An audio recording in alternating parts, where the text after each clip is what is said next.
పేదోడుగా hand holding చేస్తూ 5 ఏళ్లలోనే దాదాపు 20 ఏళ్ల డెవలప్మెంట్ తీసుకొచ్చిన జగన్మోహన్ రెడ్డి గారు ఆ 5 ఏళ్ల తర్వాత ఒక్కసారిగా గత ఎన్నికల్లో ఫలితాలు అందరికీ తెలుసు. ఈ కొత్త ప్రభుత్వం కూటమి పేరుతో తెలుగుదేశం పార్టీ నేతృత్వంలో చంద్రబాబు గారి ఆధ్వర్యంలో ఏర్పడిన ప్రభుత్వం ఏర్పడి సంవత్సరం దాటింది.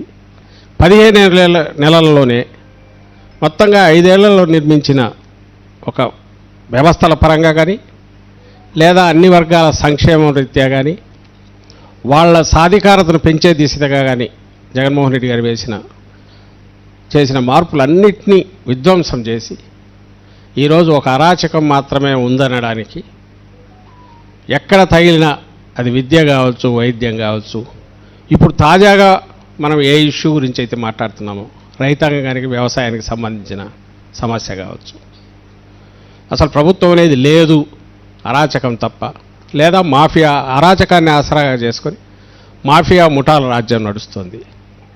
ఎక్కడ సంక్షోభం లేకపోయినా సృష్టించి దాంట్లో ఏ రకంగా కమిషన్లు దండుకోవాలా, ఆర్టిఫిషియల్ క్రైసిస్ క్రియేట్ చేసేనా అన్నదానికి ఏదైనా ఒక ఉదాహరణ చక్కటిది చెప్పాలంటే ఇప్పుడు యూరియా ఫర్టిలైజర్ ఇష్యూ రాష్ట్రంలో తలెత్తింది.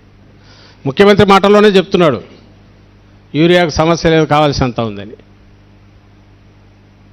అండ్ సాగు రీత్యా చూస్తే 100 ఎకరాలకు సాగు కావాల్సింది 60 ఎకరాలు కూడా కాల, అంటే 60% కూడా లేదు. ఏది సమయానికి అందకపోవడము, దానికి తోడు ప్రకృతి దీన్ని కూడా తోచి వర్షాలు అయితే విపరీతంగా పడినా, వర్షాలు ఎక్కువయ్యో అతివృష్టి అనావృష్టి వల్ల 2 దెబ్బలు పడి రైతాంగం పునారిల్లిపోయింది. ఉన్నంతలో ఏదైనా వ్యవసాయం చేసుకుందామంటే దానికి అవసరమైన విత్తనం కానీ ఎరువులు కానీ అవి సమయానికి దొరకట్లేదు.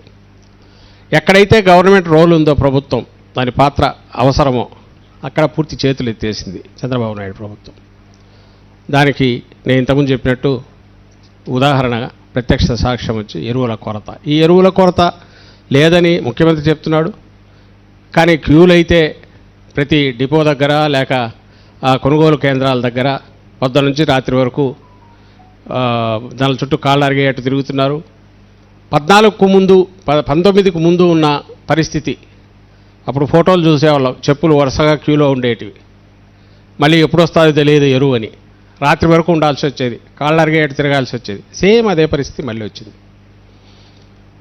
మరి కొరత లేదని నువ్వు అంటున్నావు, సాగు జరగాల్సినంత, మరి ఎక్కడికి పోయినా ఎరువులు అంటే వీళ్ళే అక్రమ నిల్వలను పెంచి బ్లాక్ మార్కెటింగ్ అని ఎంకరేజ్ చేస్తున్నారు. వీళ్ళంటే ఎవరు? తెలుగుదేశం పార్టీ ఎమ్మెల్యేలు, నాయకులు, వాళ్ళు కార్యకర్తలుగా పిలుచుకునేవాళ్ళు, ఇంకా వాళ్ళ మీద డిపెండ్ అయి పెరిగిన ఈ అక్రమ వ్యాపారులు వీళ్ళు. ఇది ఈరోజు మాఫియా రూలింగ్ నడుస్తుంది. ఎక్కడ ఏ డిపో దగ్గర చూస్తే ఏ పరిస్థితి ఉంది అని మొన్న కూడా వరుసగా మనం ఎత్తి చూపుతున్నాం. ఇప్పటికే ప్రెస్ కాన్ఫరెన్స్లు పెట్టాం, ప్రభుత్వం మీద ప్రెజర్ తీసుకొచ్చాము, రైతులు కూడా రోడ్డు ఎక్కుతున్నారు. వాటన్నిటి ఫలితంగా మొన్న ముఖ్యమంత్రి చంద్రబాబు నాయుడు వచ్చి ఏం చేశాడంటే, మీ రైతుల్లాగా ఉండండి, రాజకీయాలు చేయొద్దని హెచ్చరించాడు. ఎవరన్నా ప్రశ్నిస్తే మిమ్మల్ని బొక్కలో వేస్తామని కూడా అన్నాడు. బొక్కలో వేస్తామనే మాటే వాడాడు. అది ఈరోజు ఇక్కడ పరిస్థితి. పేద ఫేక్ ప్రచారాలు చేస్తున్నారు. మీరంతా వైఎస్ఆర్సీపీ వాళ్ళని ముద్ర వేసి వాళ్ళను పోలీసులు పట్టుకుపోయి పోలీస్ స్టేషన్లో కూర్చోబెడుతున్నారు. ఈ దశలో ఏం చేయాలి అని అంటే ఈ వాయిస్ గట్టిగా వినిపించాలి. రాష్ట్రంలో రైతాంగం ఇప్పుడు ఎదుర్కొంటున్న సమస్య ఇదే కాదు, కొన్ని ప్రాంతాల్లో ఎక్కడైతే ఇది లేకపోతే క్రాప్ ఇన్సూరెన్స్ ఇష్యూ ఉంది. అలాగే లాస్ట్ క్రాప్ నష్టపోయిన దానికి ఇంతవరకు ఇన్పుట్ సబ్సిడీ రాలేదు, మద్దతు ధరలు లేవు. మొన్న కర్నూలు, అంతకుముందు మిర్చి, పొగాకు, మామిడి జగన్మోహన్ రెడ్డి గారు అడుగు వేసి బయటకు వస్తానన్నప్పుడు హడావుడిగా కేంద్రానికి ఒక లెటర్ రాయడం, ఇంకా యుఎన్ఓకు రాయట్లా, రేపు అది కూడా మొదలు పెడతారనుకుంటా, అంతర్జాతీయ దానికి కూడా యుఎన్ఓకు రాసి ఏదో వాళ్ళ బాధ్యత అయినట్టు. నువ్వేం చేస్తున్నావు ఇక్కడ? నువ్వు రాష్ట్ర ప్రభుత్వం అధినేతగా, ఇక్కడ రాష్ట్ర ప్రభుత్వము నువ్వేం చేయాలి? ఇమ్మీడియట్ సమస్య రాగానే వాళ్ళు పిలిచి కూర్చోబెట్టి మాట్లాడాలి. ఏ రకంగా ఆదుకోగలను, బియాండ్ అవర్ లిమిట్స్ అయితే ఎస్ ఇంతవరకు మీకు చేదోడు వాదులుగా ఉంటాం అని చెప్పాలి. చేయగలిగితే తాను ముందుండి తీసుకొని రాష్ట్ర ప్రభుత్వం చేయలేని పని ఒక ఇండివిజువల్ రైతు ఎట్లా చేస్తాడు? నీకుంటుంది, నీకున్న వనరులు యూజ్ చేసుకొని స్టాక్ పెట్టచ్చు, కొంతకాలం మూవ్ చేయొచ్చు, లేదా నష్టాన్ని భరించే శక్తి ఉంటుంది కొంతవరకు. నువ్వు ఆ ప్రయత్నం ఏదైనా చేసావంటే అది చేయట్లేదు.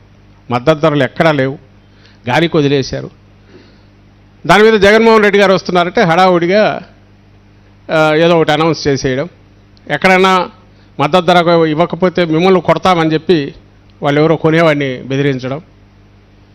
నిన్న ఉల్లి కూడా మన వైఎస్ఆర్సీపీ నాయకులు ఆ మార్కెట్కి వెళ్తే హడావుడిగా ఆ రోజు 300, 200 కూడా పోవట్లే. అలాంటి దాన్ని 1200, 2000 అయితే తప్ప గిట్టుబాటు కాదు. అంతకుముందు 5000, 6000, 20,000 కూడా పోయిందని అన్నారు అప్పట్లో, గతంలో.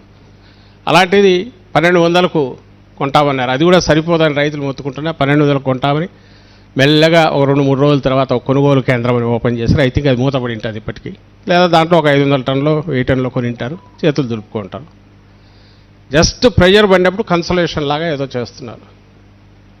సో ఎక్కడ రాష్ట్రంలో రైతులను పూర్తి గాలికి వదిలేశారు, వ్యవసాయాన్ని గాలికి వదిలేశారు. పైగా ఉచిత సలహాలు ఇస్తున్నాడు. ఇప్పుడు సమస్య వచ్చి యూరియా ఎక్కువ తింటే మీకు క్యాన్సర్ వస్తుంది, జాగ్రత్త, కాబట్టి ఎవరు యూరియా వేయద్దని.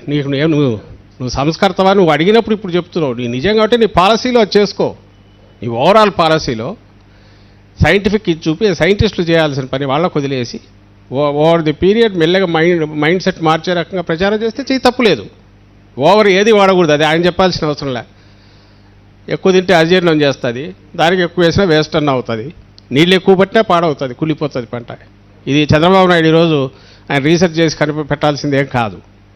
బట్ ఎప్పుడు చెప్తున్నాడు ఆయన, నాకు అవసరమైన దొరకట్లేదని నేను బాధపడతా అంటే, నేను టెన్షన్ ఫీల్ అవుతా అంటే, నా పంట ఏమవుతుందని నేను అనుకుంటా అంటే, అప్పుడు వచ్చి నువ్వు వేయొద్దు, వేస్తే క్యాన్సర్ వస్తుంది, జాగ్రత్త అని బెదరగొడుతున్నాడు. అంటే నువ్వు ఏం చేయాలనుకుంటున్నావు?